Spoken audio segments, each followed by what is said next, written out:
वज़ीर आला पंजाब मरीम नवाज ने पंजाब में सैलाबी पानी को जमा करने की हिदायत कर दी है। कसूर में फ्लड रिलीफ कैंप का दौरा करते हुए मरीम नवाज का कहना था कि भारत ने जो करना है वो करता रहेगा, लेकिन पंजाब में सैलाबी पानी को इकट्ठा करके बाद में इस्तेमाल करने के लिए मुतालिका हुक्काम मंसूबा बनाकर पेश करें।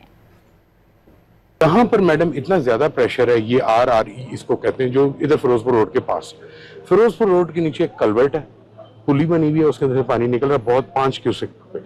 ये पानी मैडम यहाँ से जाके यहाँ पे शामिल हो रहा है। ये इतना फैलाव में आता जा रहा है कि ये एक, अब ये जो हमें यहाँ नजर आए तो एक नक्शा नजर आया, 15-20 किलोमीटर की लेक बन गई है पूरी। और ये लेक अब उसी वक्त इसकी फीडिंग कम होगी जब इंडिया यहाँ पे बना ले, या हम इसको कहीं पर कर दें, अदरवाइज एट एनी मोमेंट ये ब्रीच होगा। जो हम कर सकते हैं, इंडिया ने तो जो करना है वो करना है, वो मुझे तो उसका कोई वो नहीं, हमें अपना करना चाहिए। ये अगर पानी यहाँ से आ जाए, हमारे पास एक ऐसी कोई ना कोई, अब हमारे पास अपना सिस्टम होना चाहिए कि हम वो पानी को स्टोर करें और बाद में अपने लिए यूज करें।